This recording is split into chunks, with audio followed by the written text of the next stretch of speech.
नवरात्रि में जो 9 दिन बड़े बड़े योगी अपने साधन को मजबूत करते हैं।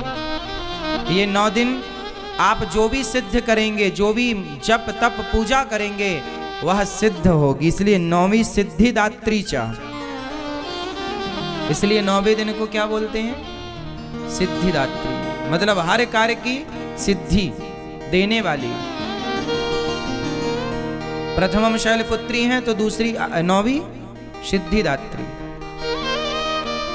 सिद्धि की प्राप्ति। इसलिए कोई भी आप पाठ माला जपती हो ना, इन 9 दिनों में खूब बढ़िया से माला जपना, भगवान का खूब स्मरण करना, ज्यादा से ज्यादा भगवान नाम जप, गुरु मंत्र का जाप ज्यादा करो, भगवान का चिंतन ज्यादा करो। इन 9 दिनों में, ये 9 दिन विशेष दिन माने जाते हैं, सामान्य दिन नहीं है। इन 9 दिनों में किया गया जप तप कई गुना फलदायी होता है, किया गया अनुष्ठान सिद्ध होता है, सिद्धि मिलती है। बड़े बड़े लोग जो समझदार ज्ञानी विज्ञानी जन हैं, इन दिनों में राम रक्षा स्तोत्र में ही लिखा हुआ है कि नवरात्रि में 9 दिन जो इस स्तोत्र का पाठ कर लेता है वो सिद्ध हो जाता है तरीके से। मतलब कोई भी शुभ कार्य किया जाए तो वो सिद्धि को प्रदान करने वाला होता है। नवरात्रि है मतलब अपनी माँ की सेवा कीजिए, अपनी कर्तव्यों को, अपनी जिम्मेदारियों को पूरा कीजिए। कहने का तात्पर्य यह है, ये जो नवरात्रि का पावन पर्व है, ये माँ भगवती का पर्व है। और माँ भगवती कौन है? आपकी माँ, माँ की सेवा। तो आप माँ की सेवा आप लोग भी करें, अपनी माँ की आरती उतारें, अपनी माँ की चरण वंदना करें, माँ की सेवा करें। और माँ की सेवा के बाद समय बचे तो माता जी घर में पधराओ, माता जी की सेवा करो। माता तो माता रूप है, कोई भी रूप में माता की पूजा हो सकती है, पर हमारे गौरी गोपाल आश्रम में तो यही माँ है और यही इन्हीं की पूजा होती है, इन्हीं की सेवा होती है। हमारे लिए तो यही दुर्गा है, यही काली है, यही शैलपुत्री है, यही सिद्धिदात्री है। तो आज यहाँ गौरी गोपाल आश्रम में इन माँओं की पूजा, इन माँओं की सेवा, इन माँओं की वंदना की गई। और आप लोग भी, आज नवरात्रि है ना, तो अपनी माँ की थोड़ी आरती उतारना आज आप लोग। क्यों? वो आपकी माँ भी तो माँ है, दुर्गा से कम है क्या? बोलो। तो आज आप लोग जहां हो, मैं प्रार्थना हाथ जोड़ के करूंगा। मैं पहले कहता नहीं हूं, पहले करता हूं, फिर मैं आपको कह रहा हूं कि करो आप भी। आज आप लोग अपनी माँ के चरण धोइएगा, पिताजी के चरण धोइएगा और माँ की आरती उतारिएगा। माँ को उनकी पसंद का भोजन प्रसाद करवाइएगा, माँ की आज सेवा कीजिएगा, चरण दबाइएगा, माँ को आज समय दीजिएगा। आज माँ का दिन है ना, इसलिए हर प्रकार से माँ को खुश रखिएगा, माँ को प्रसन्न रखिएगा। माँओं की खुशी, माँओं की प्रसन्नता ही हम बच्चों की खुशी और प्रसन्नता होनी चाहिए। क्यों? कहीं भी आपकी माँ यदि आपसे दूर है तो फोन पर ही, मोबाइल पर ही अपनी माँ को प्रणाम कहिएगा और जब पहुंचिएगा घर अपनी माँ के पास, तब माँ की आरती उतारिएगा, तब माँ को प्रणाम कीजिएगा, तब माँ के चरण धोइएगा, पर धोइएगा जरूर।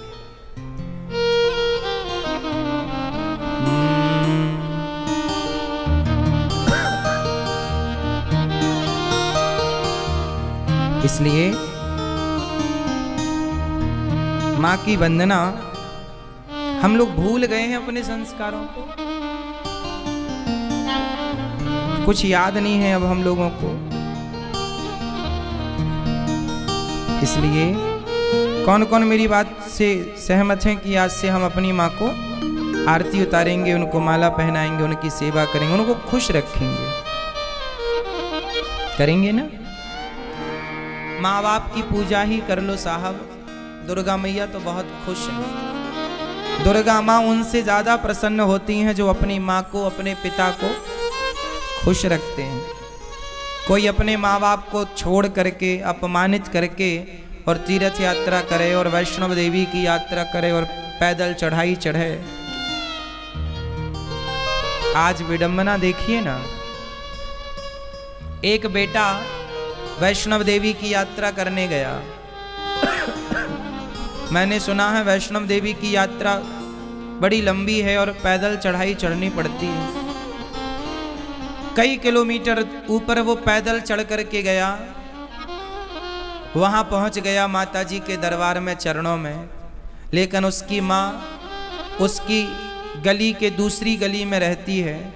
वो अपनी माँ से मिलने सालों साल नहीं जाता। जो माँ उसे जन्म देने वाली है, जो उसकी गली में रहती है पास में, उससे मिलने सालों साल तक नहीं जाता और वैष्णव देवी की यात्रा में लंबी चढ़ाई चढ़ के जाता है।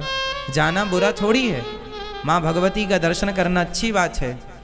लेकिन एक बात बताओ कि वो जो जगत जननी जगदम्बा बैठी हैं दुर्गा, वहाँ वैष्णव माता बैठी हैं, क्या वो ये नहीं देख रही हैं कि आप की जन्म देने वाली माँ के साथ आपका व्यवहार क्या है? आपकी रोटी की, आपके समय की उस माँ को कितनी आवश्यकता है?